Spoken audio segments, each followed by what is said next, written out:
ધીમે ધીમે અંદર રોડ એ તો પકડાઈ જશે. હવે ક્લચ દબાવો, બ્રેક, હા ક્લચ આખો, બ્રેક ઉપર ખાલી પગ લાવો, હલકી દબાવો, ખોલ દો બ્રેક, ખોલ દો બ્રેક, બ્રેક ખોલ દો. હવે ક્લચ પાડીને એક્સિટર આપો, બાજુમાં જોવાનું મિરરમાં, ધીરે ધીરે આ બાજુ દબાઈને સેટ થવાનું, પેલી બાજુ જવાનું નથી બહુ, જવા દો ધીરે, બસ જવા દો. આપો એક્સિટર થોડું,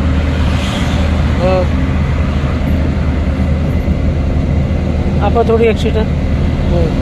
હવે ક્લચ દબાઈને ત્રીજો કરો, ક્લચ દબાવો, એક્સિટર છોડો, ન્યુટ્રલ કરો, સીધો ધક્કો મારો આગળ, બસ ઉપાડો ક્લચ, ક્લચ ઉપાડો. હવે ધીમે ધીમે એક્સિટર સેટ કરો, મિરરમાં જોવાનું રાઈટમાં, તો બધી ટ્રકો આવતી હોય ને એટલે સ્પીડમાં આવતા હોય બધા, એટલે આ વ્હાઇટ પટ્ટાથી અંદર રહેવાનું. જમણી બાજુ વ્હાઇટ પટ્ટો છે ને એ દર્પણમાં દેખાવો જોઈએ આપણને, જે દેખાય છે ને, અને આ પટ્ટો આ દર્પણમાં દેખાશે. જો છે બે પટ્ટાની સેન્ટરમાં રહેવાનું, ના પેલી બાજુ ના આ બાજુ.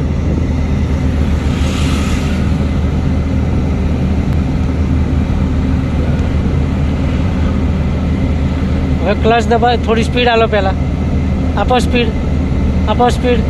હવે ક્લચ દબાવો, એક્સિટર છોડી દો, ચોથો સીધો પાછળ, ધીરે જવા દો, જવા દો,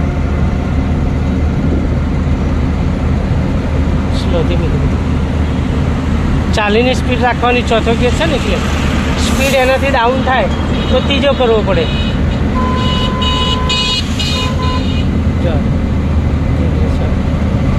સ્ટીરિંગ ફ્રી રાખવાનું, હાથથી બે હાથ ફ્રી હોવો જોઈએ, અક્કડ નહીં પકડવાનું.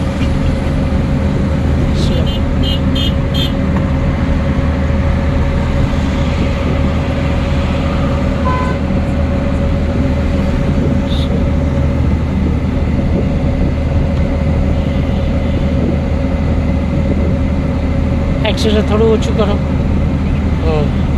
પ્લસ માઇનસ કરતા રહેવાનું, એક ધારી બહુ દબાઈ નહીં રાખવાનું એક્સિટર. પછી ધીરે થવા આવે, 40થી નીચે પહેલાં થોડું એક્સિટર આપો. હવે એટલે 40ની સ્પીડ મેન્ટેન થઈ રહે. ખ્યાલ જો આપો એક્સિટર, આપો એક્સિટર, જો દો સ્લો, ધીરે ધીરે.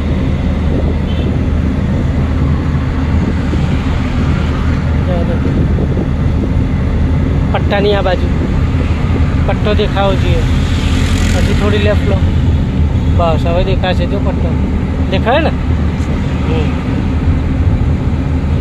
જો હવે આગળ આવશે, સ્પીડ બ્રેકર બી આવશે, ટ્રાફિક બી આવશે.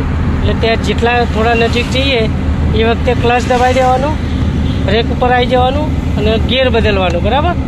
જો હવે એક્સિટર છોડ દો, બ્રેક ઉપર આવી જાઓ, હરખો પંજો, ક્લચ દબાવો, ક્લચ આખો, હવે પહેલો કરો, ધીરે ધીરે ન્યુટ્રલ કરીને ડાબી બાજુ આગળ, બસ ઉપાડો ક્લચ, ક્લચ ઉપાડો, ઉપાડો, બ્રેક ખોલ દે, બ્રેક મારી દીધી, કર ચાલુ, ચાલુ કર, વાંધો નહીં, જોવાના રહી.